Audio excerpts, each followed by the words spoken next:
सभी को जज नहीं। चलिए स्टार्ट करते हैं।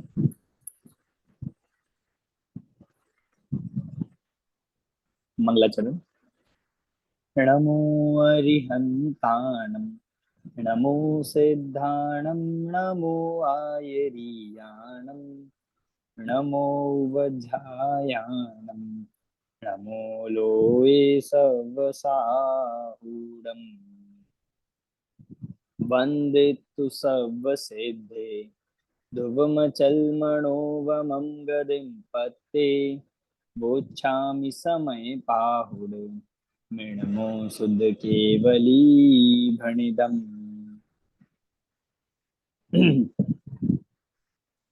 परमागमोनस सेमेस्टर 7 आचार्य कुंद कुंद देव द्वारा रचित समयसार जी ग्रंथ।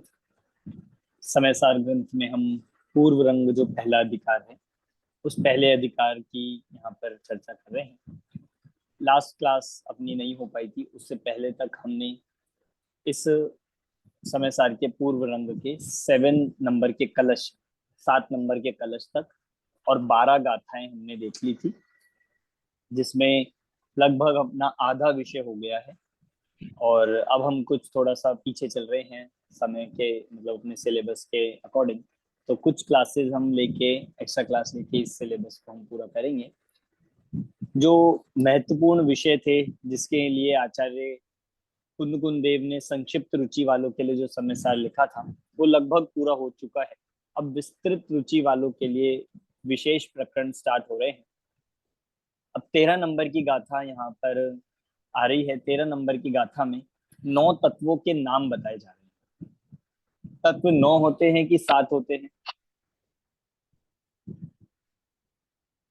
ये तत्व तो हमने 7 सुने हैं, तो 9 कैसे? कि 9 पदार्थ जिसमें पुण्य और पाप को जोड़ दिया जाता है, वह 9 पदार्थ को ही यहाँ पे 9 तत्व कहा है। मतलब 9 तत्व कहे, 9 पदार्थ कहे, यहाँ पर एक ही बात है। दूसरा यहाँ पर दूसरा इस गाथा में इंपॉर्टेंट विषय ये है कि जो आगामी इस पूरे समय सार में अधिकार आने वाले हैं, उन अधिकारों के जो नाम होंगे वो भी कहीं ना कहीं से इस 13 नंबर की गाथा से ही प्रभावित है। इस 13 नंबर की गाथा से ही हम कह सकते हैं कि उसी से रेफरेंस में वो नाम रखे गए हैं। क्योंकि आचार्य कुंद कुंद देव ने ये कह दिया कि तत्वार्थों को जानना, अभी आएगा इस गाथा में, तत्वार्थों को जानना। तो कैसे जानना? कि हम एक एक अधिकार में आगे आपको उन तत्वों के बारे में बताएंगे। सारे ही अधिकार ऐसे नहीं है कि इन तत्वों के नाम पर ही बेस्ड है। अधिकारों के नाम में और भी अन्य विषय, जैसे सर्व विशुद्ध ज्ञान अधिकार, कई बार 2 तत्वों को एक साथ मिला दिया, जैसे जीव अधिकार। कहीं पे पाप और पुण्य 2 तत्वों को एक साथ मिला के पुण्य पाप अधिकार कर दिया। इस तरह से महाअधिकारों में तो अंत अलग मिलेगा, पर कुछ हद तक हम कह सकते हैं कि इस में ये इस गाथा से ये अधिकारों के नाम भी लिए जा सकते हैं। चलिए 13 नंबर की गाथा पढ़ते हैं। भूदत्थेनाभिगदा जीवा जीवाय पुण्य पावं च आसव संवर निज्जर बंदो मोक्षो यसम्मतम। अब क्योंकि पूरी अपनी जो चर्चा चली वो ये इस बात की चली कि निश्चय ने भूतार्थ है और व्यवहार ने अभूतार्थ है। 11 नंबर की गाथा में ये बात आ गई थी। और फिर 12 नंबर की गाथा में ये कहा कि जो भूतार्थ का आश्रय लेते हैं वो सम्यक दर्शन की प्राप्ति करते हैं। अब शिष्य का ये प्रश्न है कि भूतार्थ से हम किसको जाने? आप तत्वों के नाम तो बताओ, आप विषय तो बताओ, इन भूतार्थ में से जानना किसे है? तो उस उत्तर को देने के लिए यहाँ पर ये गाथा का जन्म हुआ। अब यहाँ पर देखिए क्या कह रहे हैं। पद्यानुवाद हिंदी वाला पढ़ते हैं। हरिगीत। चेद चेदाश्रव पाप पुण्य शिव बंद संवर ने जरा तत्वार्थ ये भूतार्थ से जाने हुए सम्यक्त्व है। क्या क्या कि देखिए, मूल गाथा से आप अर्थ लगा लीजिए। भूदत्थेन अभिगदा, भूदत्थेन मतलब भूतार्थ से, अभिगदा जाने हुए, भूतार्थ से जाने हुए। भूतार्थ मतलब यथार्थ से, शुद्ध नय से, निश्चय नय से जाने हुए। कौन? जीव। अब गाथा देखते जाइए, अब सारे नाम आ जाएंगे। अब जीव, अजीव, पुण्य पावम मतलब पुण्य पाप, आश्रव, संवर, निर्जरा, बंध, मोक्ष, ये सब क्या है? ये सम्यक्त्व है। मतलब शॉर्ट में कह दिया कि इन 9 तत्वों को जानना, इन 9 तत्वों को जानना, और प्लस क्या कहा? भूतार्थ नय से जानना, यथार्थ जानना, शुद्ध नय से जानना, निश्चय नय से जानना, ये क्या है? सम्यक दर्शन है।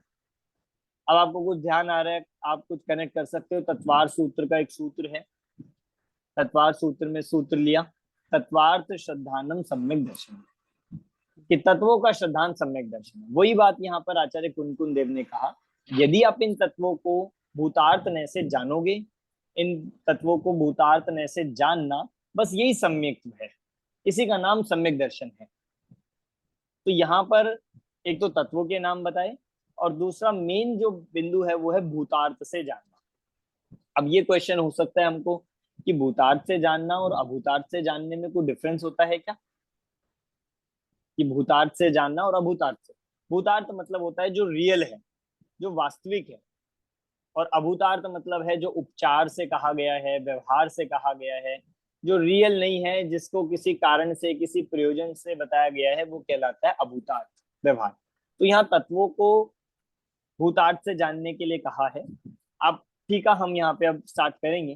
टीका में एक स्पेशल बात ये है इस टीका में कि यहाँ इन 7 तत्वों को भूतार्थ से भी बताएंगे और अभूतार्थ से भी, और लास्ट में फिर ये कह देंगे कि इसमें से आप भूतार्थ भूतार्थ वाले पोर्शन को जान लोगे, उसकी श्रद्धा करेंगे, बस इसका नाम सम्यक दर्शन। ठीक है, अब हमें ये देखना है भूतार्थ और अभूतार्थ से जानने का क्या मतलब होता है। तो देखिए, थोड़ा सा मैं आपको पहले ही एक ब्रीफ दे देता हूँ। जैसे हमने पढ़ा है आश्रम, आश्रम के 2 भेद पढ़े हैं हमने, द्रव्य आश्रम, भावाश्रम। ऐसी बंध के 2 भेद है, द्रव्य बंध, भाव बंध। निर्जरा 2 प्रकार का, द्रव्य निर्जरा, भाव निर्जरा, संवर, द्रव्य संवर, भाव संवर, ऐसी मोक्ष। तो यहाँ आचार्य ये कहना चाहते हैं टीका में कि जितना भी द्रव्य वाला पार्ट है, द्रव्य वाले में क्योंकि क्या होता है, मिला जुला के कर रहे हैं, द्रव्य वाला पार्ट अजीब के खाते में जाता है, जिसमें कर्मों का आना है, कर्मों का रुकना है, उसमें जीव का नहीं बताया रोल, जीव का कहा जाएगा भाव आश्रम में। पर द्रव्य आश्रम किसे कहते हैं? कर्मों का आना। द्रव्य बंध किसे कहते हैं? कर्मों का रुकना। ऐसी द्रव्य संवर किसे कहते हैं? कि नए कर्मों का आना रुकना। द्रव्य निर्जरा की कर्मों का एक देश रूप से खिरते चले जाना, ये द्रव्य निर्जरा। तो जितना द्रव्य पोर्शन जो कहा है, जो कर्मों पे लग रहा है, जो अजीब पर लगता है, उसको यहाँ पर कह रहे हैं, ये कहलाता है अभूतार्थ। अब हम टीका यहाँ से स्टार्ट करेंगे, थोड़ा आपको इससे और स्पष्ट हो जाएगा। आप में से कोई पढ़िए टीका। अमिता जी आप पढ़ेंगे? सर कहाँ जय से पढ़ना जिनेन्द्र है? सर, पेज नंबर कौन सा है प्लीज? मूल ग्रंथ में पेज नंबर 37 है। ओके। इस गाथा का भाव आत्मख्याति में इस प्रकार स्पष्ट किया गया, मूल ग्रंथ में ये हुआ। और अगर हम देखते हैं इसमें, सर अनुशीलन में 142 है। अनुशीलन में है 142, नहीं 142 सर तो यहीं से, नहीं है। हाँ सर 142 है। इस गाथा का भाव, हाँ सर 142 ही है इस गाथा में। अच्छा आपके पास हो सकता है नहीं, हमें ये पढ़ना है। अनुशीलन में जो है वो 147 है, 147 में लास्ट पैराग्राफ। सर भूतार्थ में से नहीं, शायद आपके पेज डिफरेंस हो सकता है। इस गाथा का भाव आत्मख्याति में इस प्रकार स्पष्ट किया गया है, 147 पे लास्ट पैराग्राफ है मेरे पास लास्ट जो पैराग्राफ एडिशन है। सर और मूल ग्रंथ में हाँ ठीक है सर, ये मिल गया। 37 मूल ग्रंथ में नहीं है। है 37 पेज पे। 37, अच्छा भूतार्थ में प्रत्यक्ष प्रत्यक्ष में। सर कौन सा पैराग्राफ सर है पढ़ो। 37 पे? Last page, last okay paragraph. Okay, thank you sir. पढ़िए। इस गाथा का भाव आत्मख्याति में इस प्रकार स्पष्ट किया गया है। भूतार्थ न से जाने हुए ये जीव आदि नव तत्व सम्यक दर्शन ही है, क्योंकि तीर्थ व्यवहार धर्म की प्रवृत्ति के लिए अभूतार्थ न से प्रतिपादित जीव अजीव पुण्य पाप आश्रव संवर निर्जरा बंध मोक्ष नावक नव तत्वों में एकत्व प्रकट करने वाले भूतार्थ न्याय के द्वारा एकत्व प्राप्त करके शुद्ध न्यायात्मक आत्मख्याति प्रकट होती है, अर्थात आत्मानुभूति प्राप्त होती है। हाँ, मतलब ये इनमें कहना चाहते हैं कि शुद्ध न्याय जो होता है वह आत्मा को प्रकट करने वाला, मतलब आत्मा का स्वरूप दिखाता है। और जो अभूतार्थ न्याय को हम हे इसीलिए बता रहे हैं क्योंकि वो व्यवहार को दिखाता है, वो मिला जुला कर बताता है, वह आत्मा की बात कम करता है। व्यवहार ने आत्मा की बात कम करता है, इसीलिए उसको हम यहाँ पर अभूतार्थ कहते हैं, इसलिए उसको अप्रयोजनभूत कहते हैं। और भूतार्थ न्याय को सीधा सीधा किससे जोड़ रहे हैं? आत्मख्याति से, आत्मानुभूति से। तो हमारा क्योंकि लक्ष्य यहाँ समय सार में यही है, ये उद्देश्य है आत्म अनुभूति को प्राप्त करना, इसीलिए हमारे लिए अभी भूतार्थ में प्रयोजनवान। पर इसका अर्थ को ये ना समझे कि अभूतार्थ में प्रयोजनवान नहीं है, वो भी है। पहले बता कर रहे हैं कि मलेच्छ को मलेच्छ की भाषा में समझाने के लिए हमें उसकी भाषा का सहारा लेना पड़ेगा। ठीक उसी प्रकार भूतार्थ न्याय को पढ़ने के लिए, समझने के लिए अभूतार्थ का आश्रय लेना पड़ता है, पर उससे सम्यक दर्शन नहीं होगा, आत्मानुभूति नहीं होगी। आत्मानुभूति तो शुद्ध न्याय से या भूतार्थ न्याय से ही होती है। पढ़िए। इनमें विकारी होने योग्य विकार्य भाव और विकार करने वाला विकारक कर्म दोनों ही पुण्य है और दोनों ही पाप है। आश्रव रूप होने योग्य आश्रव्य भाव आश्रव करने वाला आश्रवक कर्म दोनों ही आश्रव है। संवर रूप होने योग्य संवार्य भाव और संवर करने वाला संवारक कर्म दोनों ही संवर है। निर्जरा रूप होने योग्य निर्जरीय भाव और निर्जरा करने वाला निर्जरक कर्म दोनों ही निर्जरा है। बंधन रूप होने योग्य बंधय भाव और बंधन करने वाला बंधक कर्म दोनों ही बंध है। तथा मोक्ष रूप होने योग्य मोक्ष भाव और मोक्ष करने वाला मोचक कर्म दोनों ही मोक्ष है, क्योंकि दोनों में से किसी एक का अपने आप अकेले पुण्य पाप आश्रव संवर निर्जरा बंध और मोक्ष रूप होना संभव नहीं है। वे दोनों जीव और अजीव हैं। तात्पर्य यह है, हाँ ये पढ़ लीजिए लाइन तात्पर्य वाली। तात्पर्य यह है कि प्रत्येक युगल में से पहला जीव है और दूसरा अजीव। हाँ देखिए, आप इसका चार्ट बना सकते हैं और ऐसा डिफरेंशिएट कर लीजिएगा कि जैसे हमने दो की बात कर रहे हैं हर में, आश्रव्य और आश्रावक, ऐसी जैसे संवर में लिखा संवार्य और संवारक।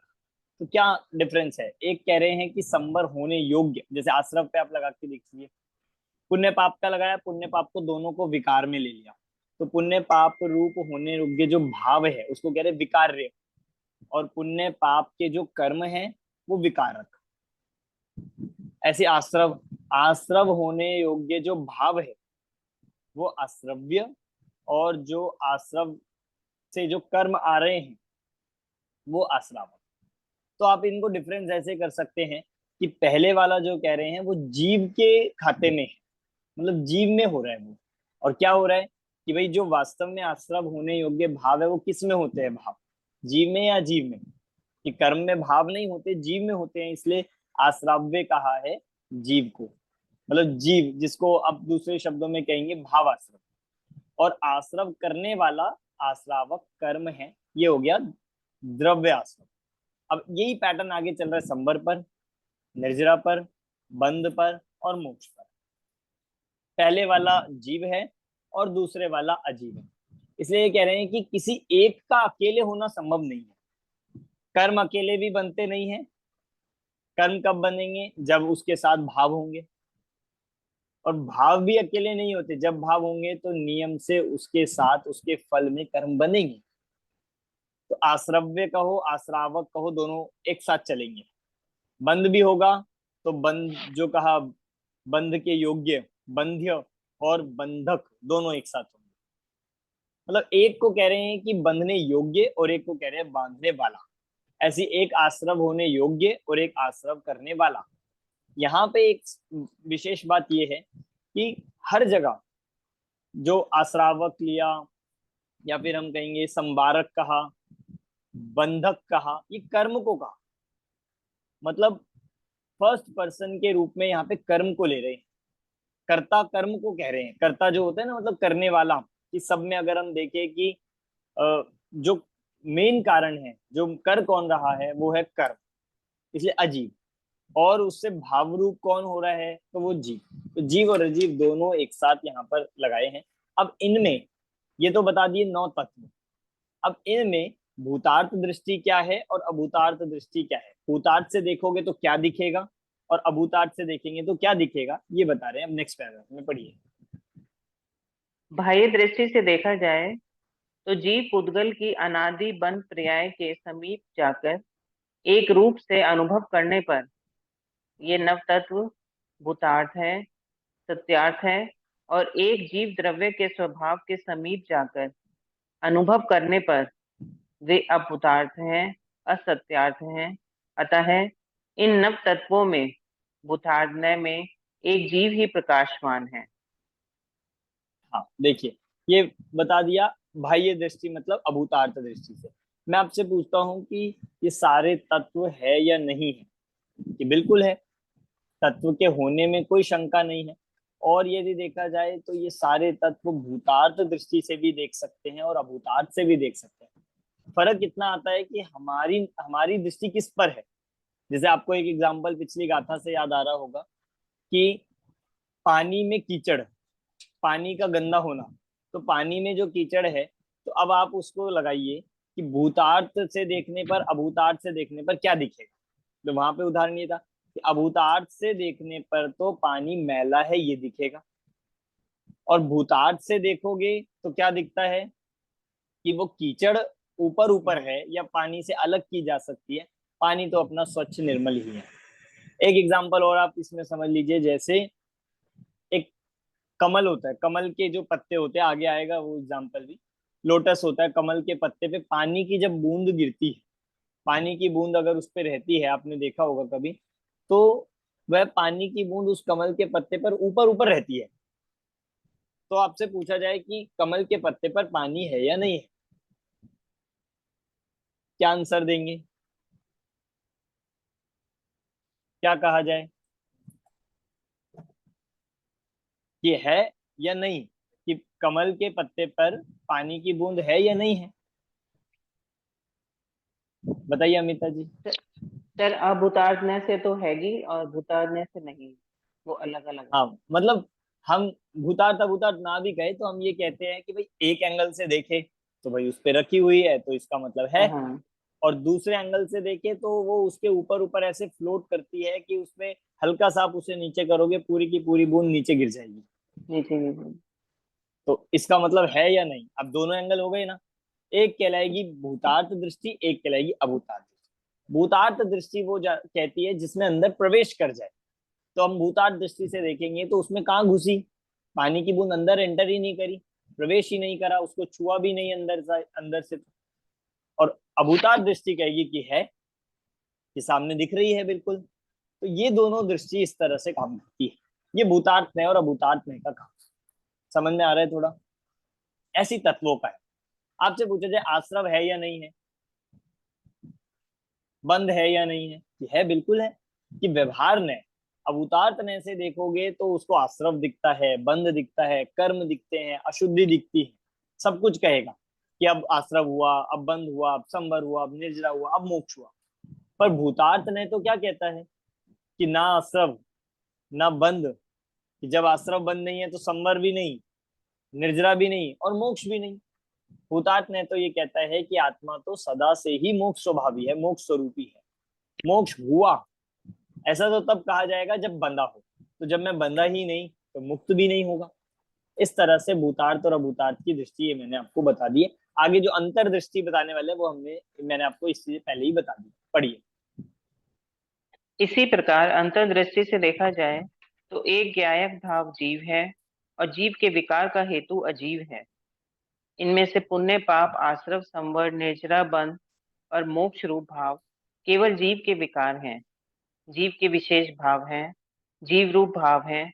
जीव के विकार के हेतुभूत जो पुण्य पाप आश्रव संवर निर्जरा बंध और मोक्ष रूप तत्व हैं, वे सभी केवल अजीव हैं।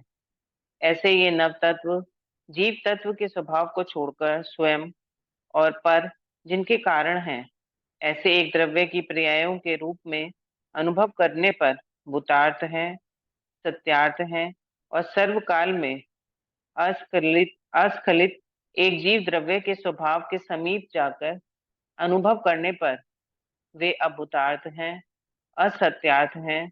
इसलिए इन नव तत्वों में भूतार्थ न से एक जीव ही प्रकाशमान है।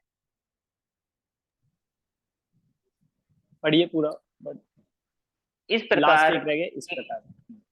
इस प्रकार एकत्व रूप से प्रकाशित यह भगवान आत्मा शुद्ध न के रूप में अनुभव किया जाता है और यह अनुभूति आत्मख्याति ही है तथा यह आत्मख्याति सम्यक दर्शन ही है। अतः भूतार्थ न से जाने हुए नव तत्व ही सम्यक दर्शन है। यह कथन पूर्णतः निर्दोष है। देखो, मैं एक एग्जाम्पल इसमें हम ये समझ लेते हैं। जैसे आपको ये बताया कमल के पत्ते का, और भी बहुत सारा से भूतार्थ दृष्टि अभूतार्थ दृष्टि से तत्वों को देखने में क्या अंतर है। अभूतार्थ दृष्टि से तो 9 तत्व दिख रहे हैं, अब आश्रव हुआ, बंध हुआ, संवर निर्जम। भूतार्थ दृष्टि ये कहता है, भूतार्थ दृष्टि से क्या निर्णय कहता है कि तत्व है ही कहाँ। जैसे मैं आपसे पूछूं कि 2 तरह से व्यक्ति हो, कि एक तो मान लीजिए कोई जेल में बंद है और उसे कहा जाए कि आप वो जेल से निकल कर आया, तो उससे पूछे कि भाई आप जेल से कब आए, तो उसके लिए कहा जाएगा कि हाँ भाई वो इस दिन गया था और अब मैं निकल कर आया। पर दूसरे ऐसे व्यक्ति से पूछा जाए जो कभी जेल गया ही नहीं, उससे ये पूछे आप जेल से कब बाहर आए, या कोई आपसे पूछे आप जेल से कब बाहर आए, या कोई ऐसे पूछे कि आपने कोई गलत आदत कब छोड़ दी, तो हम कहीं हम जेल गए ही नहीं है, हम करते ही नहीं है वो काम। तो जब बंधन ही नहीं हुआ, जब जेल ही नहीं गए, तो जेल से बाहर आने के लिए भी कोई प्रश्न, कोई उसकी बात बनती ही नहीं है। ठीक इसी प्रकार भूतार्थ ने से क्या कहा, देखो अंतर्दृष्टि से देखा जाए तो ज्ञायक जीव एक ही है और जीव के विकार का कारण सिर्फ और सिर्फ अजीव है। बाकी सारे तत्व तो इनसे ही खड़े हो गए। इसीलिए ये कहेंगे कि भूतार्थ ने से तो सिर्फ एक जीव तत्व है जो इन 9 तत्वों में प्रकाशित हो रहा है, वो मेन तत्व है। बाकी सारे तत्व तो उसी की पर्याय हैं। आप सोचो, अगर हम विकार भाव ही ना हो तो आश्रव कहाँ होगा, बंध कैसे होगा। आश्रव बंद नहीं है तो संबंध निर्जरा नहीं हो सकते, और संबंध निर्जरा नहीं है तो मोक्ष भी नहीं होंगे। इसका अर्थ है भूतार्थ दृष्टि। तो ये जीव के विकार हैं, जीव के अलावा और कुछ नहीं है। ये भेद ज्ञान की दृष्टि यहाँ पर ये दे रहे हैं कि अगर आप भूतार्थ में से देखोगे तो आपको आत्मा में भी विकार नहीं दिखेगा, आत्मा शुद्ध है, आश्रव बंध संबंध निजरा से रहित है, ऐसी दृष्टि मिलेगी। और ऐसी दृष्टि से आत्मा को देखना, अनुभव करना, इसका नाम है आत्मख्याति, इसका नाम है सम्यक दर्शन। इसीलिए कह दिया, गाथा का वो अर्थ सिद्ध हो गया कि भूतार्थ ने से जाने हुए सारे तत्व सम्यक दर्शन है। आप इन तत्वों को अभूतार्थ से भी जान ही रहे हैं, पर उससे सम्यक दर्शन नहीं होगा। सम्यक दर्शन का कारण है इन्हें भूतार्थ दृष्टि से देखना, और वास्तव में तो भूतार्थ दृष्टि से देखने का अर्थ है कि इन्हें नहीं देखना। एक तरह से यही तो हुआ कि भूतार्थ से देखने का मतलब ये कि हमें आश्रव नहीं दिखे, हमें जीव दिखे, हमें कर्मों के बीच में भी कर्म ना दिखे, आत्मा दिखे, हमें बंध के बीच में भी बंध ना दिखे, आत्मा दिखे। इस तरह से यहाँ पे कह दिया कि ये आत्मख्याति इसका नाम है, इसका नाम सम्यक दर्शन है। और यहाँ से ही देखो, इस गाथा में इतना मतलब इम्पोर्टेंट है, रिसर्च के लिए ही ये विषय है कि इसी गाथा में आचार्य कुंकुन देव ने अपने अधिकारों के नाम दिए, और इसी गाथा की टीका में पहली बार आचार्य अमृतचंद देव ने अपनी टीका का नाम लिखा। क्या नाम है? आत्मख्याति। ये आत्मख्याति टीका जो अमृतचंद आचार्य ने लिखी है समय सार की, उसका पहली बार नाम इस गाथा में आया। ठीक है, समझ में आ गया आपको? चलिए, तो अब ये अपनी गाथा हो गई। कुछ इसमें आपको पूछना हो, कोई डाउट हो तो आप पूछ सकते हैं।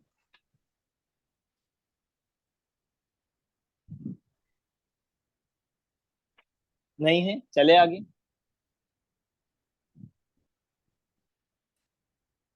आगे चलते हैं हम। अब आ रहा है इसके बाद 8 नंबर का कलश।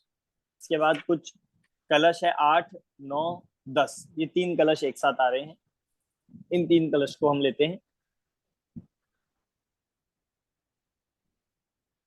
देखिए कलश का मैं पाठ करता हूँ, आप रोला जो हिंदी है वो पढ़ेंगे बाद में। चिरमिति नव तत्व छन्न मुन्नीयमानम कनकमिव निमग्नं वर्णमाला कलापे अथ सतत विवेक्तं दृश्यतामेक रूपम प्रतिपदमिदमात्म ज्योतिरुद्योतमानम।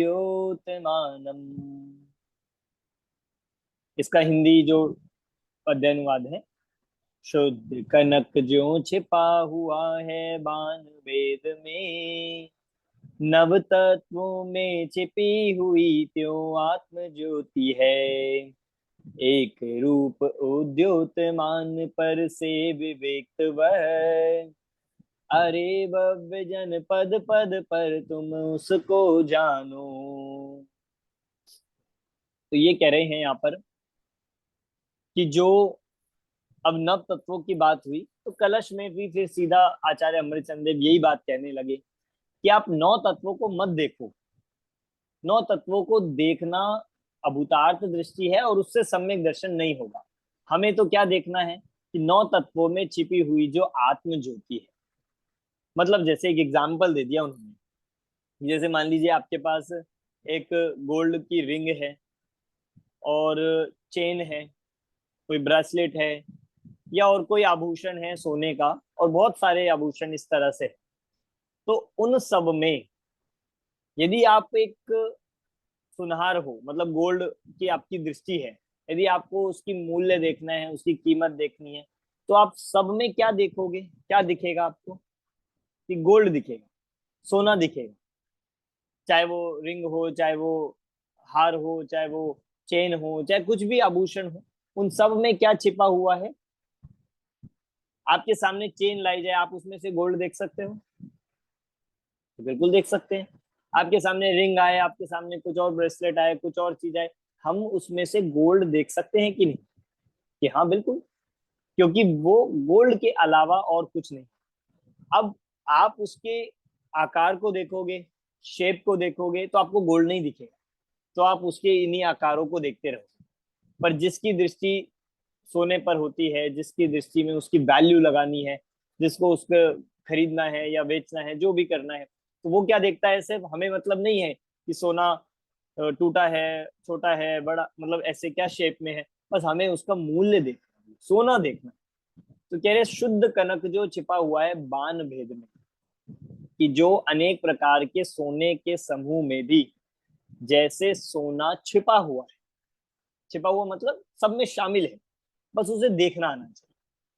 अगर आप सोचो, अगर आप सोने की दृष्टि नहीं होगी, अगर हमारी वो पारखी वाली दृष्टि नहीं होगी, जोहरी वाली दृष्टि नहीं होगी, तो हम ठगे जा सकते हैं।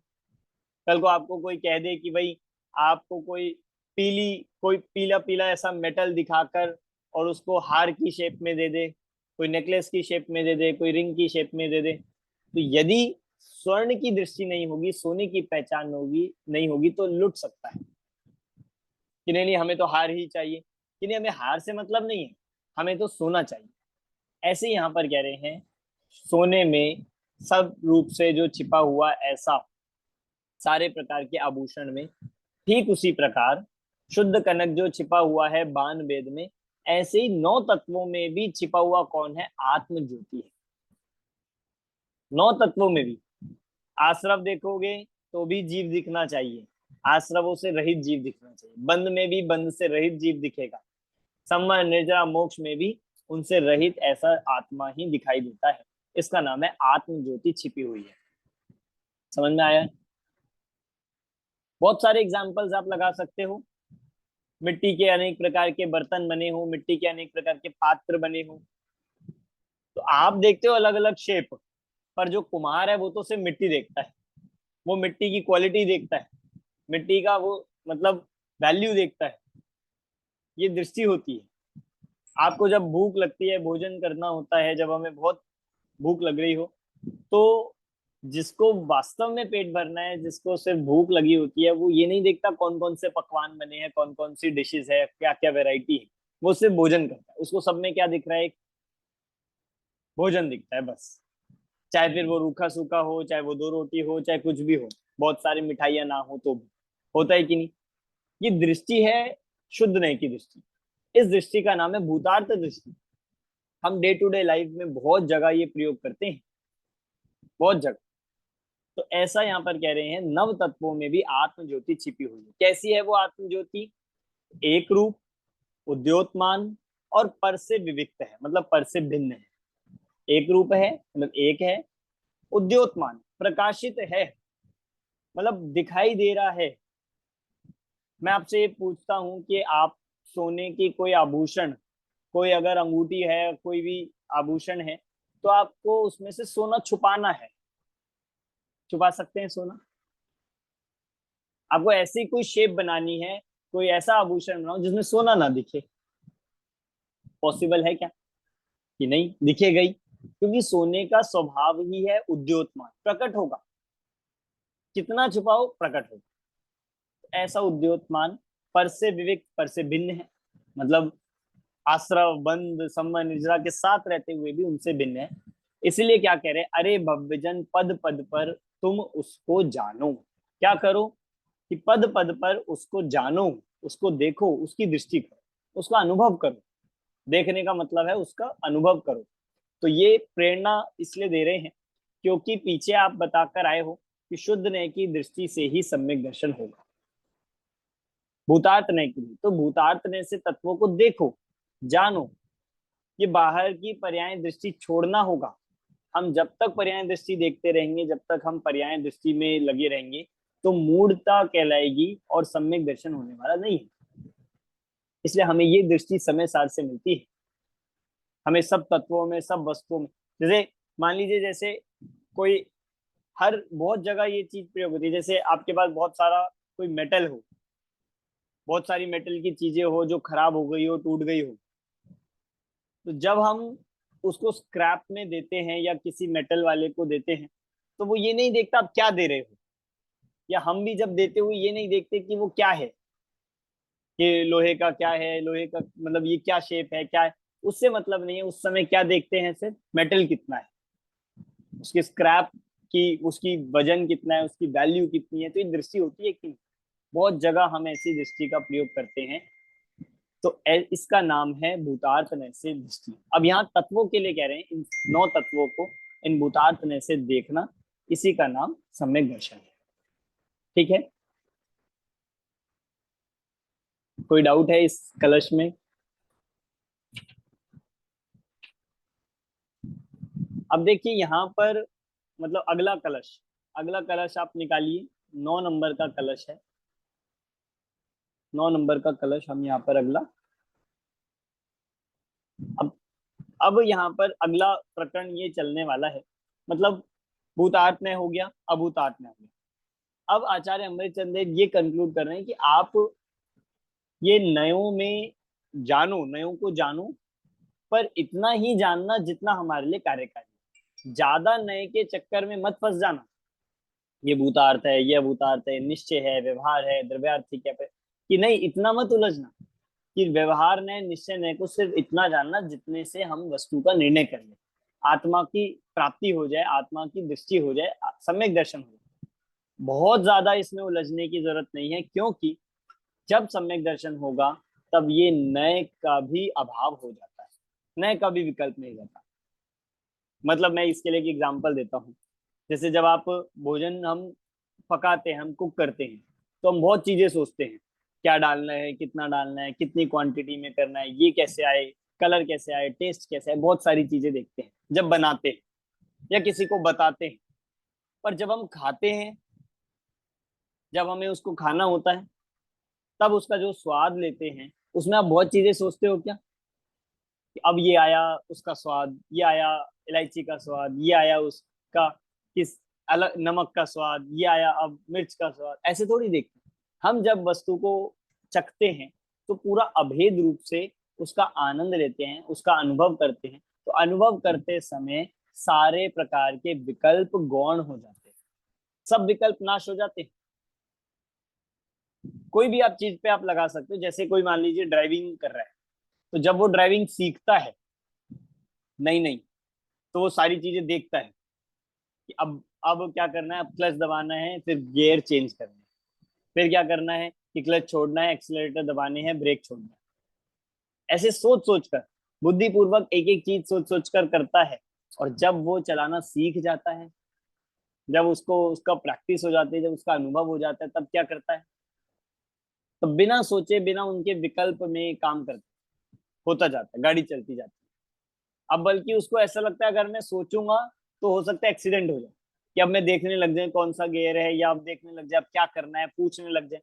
तो और वो विकल्प जो पहले हेल्प कर रहा था, वही विकल्प बाद में क्या बन गया, बाधक हो जाता है। होता है कि नहीं ऐसा? होता है ना कि जब हम किसी चीज को जानने के लिए करते हैं, तो बहुत सारे उसके इंस्ट्रक्शन पढ़ते हैं, उसकी गाइड पढ़ते हैं, उसकी यूजर मैनुअल पढ़ते हैं कि उसकी जानकारी के लिए। और जब यूज करते हैं, तब क्या एक एक बार आपको गाइड निकाल के देखनी पड़ती है? इतना कौन टाइम वेस्ट करता है? कि जब हम उसको एक बार समझ लेते हैं, जान लेते हैं, उसके बाद उसका अनुभव जो किया जाता है, उसमें किसी प्रकार के विकल्प नहीं होते हैं। ये यहाँ पे बताना चाहते हैं। तो ठीक है, ये कहना चाह रहे हैं, जब आत्मा, आपने कहा आत्मा का अनुभव करो, आत्मा का अनुभव करो, तो बिल्कुल, पर ऐसा अनुभव होने पर ये जो भूतार्थ नय का विकल्प है, ये भी मिट जाएगा। मतलब जैसे एग्जाम्पल ये है, मान लीजिए हम ट्रेन से किसी जगह तक जा रहे हैं, तो आपने ट्रेन का सहारा लिया, ट्रेन का अवलंबन लिया जाने के लिए, पर जब आप अपने लक्ष्य पर पहुंचोगे तो ट्रेन को छोड़ोगे या नहीं? ट्रेन को भी छोड़ना पड़ेगा ना। ट्रेन को छोड़ेंगे नहीं तो अपने लक्ष्य पर उतर नहीं पाएंगे। इसका मतलब जो हमें वहां तक लेकर आया, जो हमारे लिए अभी तक सहायक था, जब अनुभव करना होता है, जब हम अपने लक्ष्य तक पहुंच जाते हैं, तो वो भी त्याग, उसका भी त्याग हो जाता है। यही पैटर्न ऐसे यहाँ पर कह रहे हैं, भूतार्थ में से आत्मा को जानो, भूतार्थ में से आत्मा को देखो। और जब आत्मा का अनुभव करेंगे, तो भूतार्थ में भी कहाँ चला जाएगा हमें पता ही नहीं चलेगा। भूतार्थ में का भी विकल्प समाप्त हो जाएगा। तो देखिए कलश ये है 9 नंबर का, इसको पढ़ता हूँ। उदयति ननय श्रीरस्तमेति प्रमाणम, क्वचिदपि च न वेद्मो याति निक्षेप चक्रम, किम परम विदद्मो धाम्नि सर्वं कशेऽस्मिन्, ननुभवमुपयाते भाति न द्वैतमेव। निक्षेपो के चक्र विलय नहीं जन्मते, अर प्रमाण के भाव अस्त हो जाते भाई। अधिक कहे क्या द्वैत भाव भी भासित ना हो, शुद्ध आत्मा का अनुभव होने पर भाई। कि शुद्ध आत्मा का अनुभव होने पर, शुद्ध आत्मा का अनुभव होने पर, ये हमने सबसे पहले जो अभी समझा, क्या क्या हो जाता है कि निक्षेप के चक्र विलय नहीं जन्मते। मतलब निक्षेप जो होते हैं सारे, वो विलय को प्राप्त हो जाते हैं। निक्षेप मतलब जितने भी वस्तु को जानने के उपाय है, प्रमाण हो गया, नय हो गया, निक्षेप हो गया, कहाँ चले जाते हैं पता ही नहीं चलता। जब हम उसके प्रैक्टिस हो जाते हैं, उसका अनुभव हो जाता है, तो हमें खुद नहीं पता चलता कि वो विकल्प, वो जो हम जिनका सहारा ले रहे थे, वो कहाँ चला गया। तो निक्षेपों के चक्र समाप्त हो जाते हैं, विलय को प्राप्त हो जाते हैं। और क्या होता है, प्रमाण के भाव अस्त हो जाते हैं, प्रमाण भी नष्ट हो गया, प्रमाण का भी अस्त हो गया। और क्या कहे, द्वैत भाव भी भाषित ना हो। मतलब द्वैत भाव अर्थात नयों का भी द्वैत भाव समाप्त हो जाता है। प्रमाण से कहे, नय से कहे, निक्षेप से कहे, सबके विकल्प समाप्त हो जाते हैं। इसलिए किसी प्रकार के विकल्प आत्मा के अनुभव होने पर नहीं होते। समझ में आई है ये बात? कि अनुभव करने से पहले सब सहायक है, सब हेल्पफुल है, पर जब अनुभव होगा तो ये सब भी क्या हो जाएंगे, गौण हो जाते हैं, इनका भी अभाव हो जाता है, छोड़ना पड़ता है, छूट ही जाते हैं। ठीक है, आगे चलते हैं। अब 10 नंबर का कलश है। सर एक क्वेश्चन था, ये द्वैत का मीनिंग क्या होता है? द्वैत का मतलब होता है दो पना। तो दो मतलब ऐसा कहना चाहते हैं कि मैं जैसे आत्मा के लिए भी लगा सकते हैं कि जैसे अभी इतने सारे चले, जीव अजीव आश्रव बन सम, ये दो बहुत सारे हो गए ना, अनेक पना। दो पने से लेके सारे अनेक, वो सब द्वैत है। तो जब एक आत्मा को जान लिया तो उसके अलावा कुछ दिखाई ही नहीं देगा, द्वैत पना सब नष्ट हो जाएगा। ना हमें आश्रव दिखेगा, ना बन दिखेगा, ना आश्रव में द्रव्य आश्रव भाव आश्रव, सब भेद समाप्त होकर एक जीव का ही अनुभव करता है। तो मात्र एकाकार चिन्मात्र मतलब सिर्फ एक, जब आत्मा को जान लिया। हाँ, एक चिन्ह मात्र मतलब ज्ञान दर्शन वाला उपयोग स्वरूपी आत्मा, और एक आकार, एक ही आकार है उसका, अनेक आकार होता ही नहीं है, एक ही आकार। मतलब आप देखो, हार हो, कड़ा हो, रिंग हो, जितने भी सोने, सोना तो एक ही है उसमें, एक ही समान है, एक आकार, इसलिए।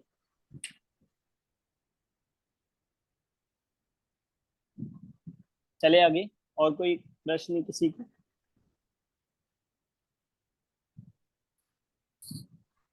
अगला है 10 नंबर का कलश। अभी बहुत इंपॉर्टेंट कलश है, और हम सबने ये कलश सुना हुआ होगा, पढ़ा हुआ होगा। 10 नंबर का कलश है, और शुद्ध नय का स्वरूप बता रहे हैं। शुद्ध नय का स्वरूप बताने में यहाँ पर 10 नंबर का कलश आ रहा है। कैसा होता है शुद्ध नय? मतलब शुद्ध नय को शुद्ध ही इसलिए कहा क्योंकि वो शुद्ध दिखाता है, शुद्ध आत्मा को दिखाता है। तो ये बहुत इंपॉर्टेंट पॉइंट है, आप इसको, मतलब ये एग्जाम में भी आएगा हमारे, कि शुद्ध नय क्यों शुद्ध नय कहलाता है? क्योंकि उसका विषय शुद्ध आत्मा है। सीधी सी सिंपल सी बात ये, जो नय आत्मा को न दिखाए वो नय अशुद्ध नय है, जो नय आत्मा को दिखाने वाला है वो नय शुद्ध नय है। हम बोलते हैं ना कि आप जैसी वस्तु को देखोगे, जिसको दिखाएंगे वैसी दृष्टि होती है, या जैसी दृष्टि होती है वैसी वस्तु दिखाई देती है। तो यहाँ यही समझ लीजिए, क्योंकि शुद्ध नय को भी शुद्ध इसलिए कहा क्योंकि वो शुद्ध आत्मा को दिखाता है, उसका विषय शुद्ध नय है। तो ये कलश 10 नंबर का आ रहा है, इसमें देखते हैं। आत्म स्वभावम पर भाव भिन्नम आपूर्ण माद्यंत विमुक्तमेकम विलीन संकल्प विकल्प जालम प्रकाशयन शुद्धनयो व्युदेति। देखिए शुद्ध नय कैसा होता है, तो कह दिया। अब इसमें शुद्ध नय का तो बहुत लास्ट में बोलेंगे, पूरे कलश में आत्मा का स्वभाव बताएंगे, और लास्ट में कह देंगे ऐसे आत्मा को जो दिखाए, जो प्रकाशित करे, वो शुद्ध नय। मतलब कितना अच्छा सिंपल से बता दिया कि आत्मा का पूरा स्वभाव बता दिया, आत्मा का पूरा स्वरूप बता दिया, और कह देंगे लास्ट में कि जो ऐसे आत्मा को दिखाए, जो ऐसे आत्मा को प्रकाशित करता है, वो शुद्ध नय है। अब कैसा है आत्मा? तो देखो, आत्मा स्वभावम, आत्मा का स्वभाव कैसा? पर भाव भिन्नम, जो पर भावों से भिन्न है, पर द्रव्यों से, पर भावों से भिन्न है। फिर देखो, एक एक आप वर्ड निकालते चलिएगा। आपूर्णम, आपूर्णम मतलब जो कैसा है? परिपूर्ण है, कंप्लीट है, परिपूर्ण। फिर कहा आद्यंत विमुक्तम, आद्यंत विमुक्तम मतलब आदि और अंत से मुक्त है, आदि और अंत से विमुक्त है, आदि और अंत से रहित है। और कैसा है? एकम, और एक है, आदि और अंत से रहित है और एक है। मतलब काल भी बता दिया और भाव भी बता दिया, एक है वो। और कैसा है? विलीन संकल्प विकल्प जालम, और जिसमें सारे संकल्प विकल्पों से जो रहित है। विलीन मतलब नष्ट हो गए, लीन हो गए, नष्ट हो गए। कौन? संकल्प और विकल्प का जाल, सारे संकल्प विकल्प के जाल से जो रहित है, ऐसे शुद्ध नय को, ऐसे शुद्ध आत्मा को, ऐसे आत्मा के स्वभाव को प्रकाशयन, दिखाने वाला, जो दिखा रहा है, वो शुद्ध नय अभ्युदेति, मतलब शुद्ध नय का उदय होता है। ऐसे शुद्ध नय को कह रहे हैं, शुद्ध नय उस आत्मा को दिखाता है, इसीलिए वो शुद्ध है। मतलब आप सोचिए, उस नय की भी महिमा आत्मा से है, क्योंकि वो आत्मा को दिखाता है। भाई जो नय पाप को दिखाएगा, जो नए विकार को दिखाएगा वो नया शुद्ध होगा, क्योंकि उसका विषय विकार है। जिसका विषय आत्मा होगा, जिसका नए शुद्धता होगी, वो नए शुद्ध क्यों नहीं होगा। इसलिए ये दोबारा से आत्मा के स्वभाव को जो पर भाव से भिन्न है, आपूर्ण है मतलब परिपूर्ण है, कंप्लीट है, आद्यंत विमुक्ता मतलब आदि और अंत से रहित है, एकम एक है, विलीन संकल्प विकल्प जाल मतलब संकल्प विकल्प के जाल से जो रहित है, ऐसे शुद्ध नय को प्रकाशित, ऐसा आत्मा को प्रकाशित करता हुआ शुद्ध नय उदय को प्राप्त होता है, उदित होता है। समझ में आया। एक इसका पद्यानुवाद हिंदी हरिगीत रह गया था, वो पढ़ता हूँ। पर भाव से जो भिन्न है, अरे आदि अंत विमुक्त है, संकल्प और विकल्प के जंजाल से भी मुक्त है, जो एक है परिपूर्ण है, ऐसे निजात्म स्वभाव को करके प्रकाशित प्रकट होता, यहाँ है यहाँ यह शुद्ध नहीं। बिल्कुल पूरा का पूरा कलश का ही ट्रांसलेट कर दिया। क्या कह दिया कि जो पर भाव से भिन्न है, ये हो गया पर भाव भिन्नम। आदि अंत विमुक्तम, ये हो गया आद्यंत विमुक्तम। संकल्प विकल्प के जंजाल से भी मुक्त है, ये हो गया विलीन संकल्प विकल्प जालम। जो एक है एकम, परिपूर्ण है मतलब क्या, आपूर्णम, इसका नाम हो गया परिपूर्ण। ऐसे निजात्म स्वभाव को करके प्रकाशित प्रकट होता, यहाँ यह है शुद्ध है। ऐसे आत्मा के स्वभाव को, आत्मा के स्वरूप को जो दिखाए, जो प्रकाशित करे, वो शुद्ध है। क्लियर हुआ। कोई वर्ड आप देख लीजिए इसमें समझ में नहीं आया हो, एक एक शब्द को आप देख लीजिए, बहुत इजी है बिल्कुल। मैं आपको सरल करके बता रहा हूँ।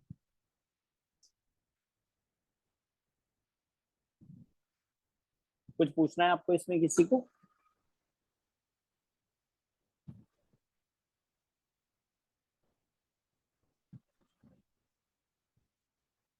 तो ये अभी हमने मतलब एक अपनी 13 नंबर की गाथा और 3 कलश, 3 कलश हमने यहाँ पर लिए हैं, एक 8, 9 और 10।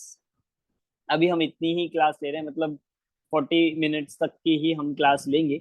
तो क्योंकि अब डेली रहेगी एक्स्ट्रा क्लास, और अपना सैटरडे को जो मॉर्निंग में होती है वो तो रहेगी, जिससे अपना थोड़ा थोड़ा सिलेबस भी पूरा होता रहेगा। एकदम से ज़्यादा भी नहीं टाइम हम एक्स्ट्रा लेंगे, तो थोड़ा ये टाइम निकाल के हमने इसमें 3 कलश और एक गाथा ली है। अब आगे का हम नेक्स्ट क्लास में कल रहेगी, कल शाम सर यही टाइम पे रहेगी, यही टाइम पे? यही टाइम, यही टाइम। ओके, हाँ तो मैं अटेंड करूंगी। हाँ हाँ ये यूएस में टाइम, अच्छा पड़ता है ये टाइम हाँ हमें। ये टाइम अच्छा है हमारे लिए। हमारे लिए नहीं अच्छा कुछ है। यूके वालों का उनका शायद ये उनका नहीं होता है। अनु जी का मेरे नहीं पास है, आया तो नहीं अनु है, जी उनका भी शाम है, है। हाँ मैं भी अटेंड कर रही हूँ सर। अच्छा कर उनका तो भी। रहे हैं, मतलब कुछ लोगों का शायद अनुकूल भी नहीं है उनके लिए, पर हाँ कोई बात नहीं। अब हम सब एडजस्ट रिकॉर्डिंग्स कर ही रहे हमारे पास हैं। साधन है, क्योंकि नहीं वही सर, मॉर्निंग हम वाले तो इवनिंग तीनों में नहीं आपस में करते तो बात कर चुके थे कि हमें अटेंड करनी है। अच्छा आप लोग के लिए ठीक है, अच्छी बात है। तो बस इतना है कि हम बाकी जो नहीं आ पाए वो रिकॉर्डिंग्स करें, और हम ज्यादा ज्यादा पोर्शन नहीं लेंगे, जो जिस क्लास में आ सके वो उससे उतना तो पढ़ ही लेंगे, और उसके बाद फिर रिकॉर्डिंग्स हमारे पास है। क्योंकि अब हमारे जून जून का ही हमारे पास टाइम है। कॉन्सेप्ट क्लैरिटी 2 और 3 दोनों ओपन हो गए हैं, आप लोग चेक कर सकते हैं। जिन्होंने मुझे पर्सनली भेजे हैं वो आप उस पर अपलोड भी कर दीजिए, उस पर ही अपलोड करना जरूरी है। 2 और 3 दोनों ही ओपन हो गए। सर 3 थ्री वाले तो में नहीं समय हुआ ना? 7 नहीं हो गया हो हाँ गया है। सर, अभी 2 ट्राई किया अपलोड करने का, लेकिन अपलोड नहीं हो रहा वो। एक बार आप लॉग आउट करके दोबारा लॉग इन करिए, हाँ, कुछ प्रॉब्लम होगी। आज ही पर हुआ है, आई थिंक इट्स ओपन हाँ टुडे। अभी हाँ, मैंने ट्राई किया। अच्छा, तो ओके। ये आप एक बार दोबारा कर लीजिए, मैं भी चेक कर लेता हूँ अपनी तरफ से। तो इसकी लास्ट डेट हमने 30 तक रखी है, 30 जून। कोई दिक्कत नहीं है, अगर हमारा कोर्स लेट होगा थोड़ा खत्म तो उसके बाद एक्सटेंशन मिल जाएगा। तब तक आप सब पेपर 2 अपलोड कर दीजिए जिन्होंने कर लिया है, क्योंकि उसकी डेट अपनी निकल चुकी है। ओके और इसमें पेपर 3 में हमें गाथा अर्थ और कलश के अर्थ लिखना है। इतना मात्र आप करेंगे तो हमारा पूरा रिवाइज हो जाएगा, और हमारा वो पेजेस में भी बहुत आराम से आ जाएगा। 25 गाथाएं हैं, 2 लाइन में अर्थ होता है, 2 या 3 लाइन में। तो हम उसको मतलब 2-3 पेज में आराम से, और कलश है जितने भी है उनको हम ले लेंगे। ठीक है, अभी की क्लास यहीं पे पूरी करते हैं और कल हम मिलते हैं वापस से इसी समय पर 8:30 बजे से रखेंगे, मतलब 8:30 से 9:15 तक ज्यादा सूटेबल है। सर एक लास्ट क्वेश्चन, वो थर्ड पेपर भी लिख दे 2-4 दिन में, फिनिश नहीं होगा तो भी अपलोड कर दे? कर दीजिए कोई दिक्कत नहीं, हमने इसलिए उसको ओपन कर ही दिया है। सर पूरा अच्छा, फिनिश ओ, बिना किए भी अपलोड कर दे? मतलब अगर क्योंकि आपको गाथा के करना है और फ्री होना है और करना है गाथा गाथा से हाँ करना है तो आप कर नहीं, सकते हैं, बट अगर कोई अगर प्रॉब्लम। पर जैसे अगर 25 गाथा है तो उसकी जगह अगर हम 15 गाथा करेंगे तो भी इट इज नहीं कंसिडर? नहीं, करना नहीं पूरा नहीं है, हाँ करना पूरा है, हाँ पर आप खुद से पढ़ के करने वाली बात कि अगर कोई खुद से पढ़ के करना चाहता है। Okay okay. और सर सर इस एलसीपीए कब असाइनमेंट होगा? हाँ जी, एलसीपीए का क्वेश्चंस कब आएंगे? एलसीपीए के अभी तक क्वेश्चंस आए नहीं है, जैसे आएंगे आपको मैं ग्रुप पर भेजूंगा और उसको उसकी एक डेट भी दे देंगे उसके साथ। ओ ओके सर, ओके ठीक है, ओके सर, थैंक चलिए, यू। Thank you. सभी को जय जय। जय जिनेंद्र, थैंक यू सर।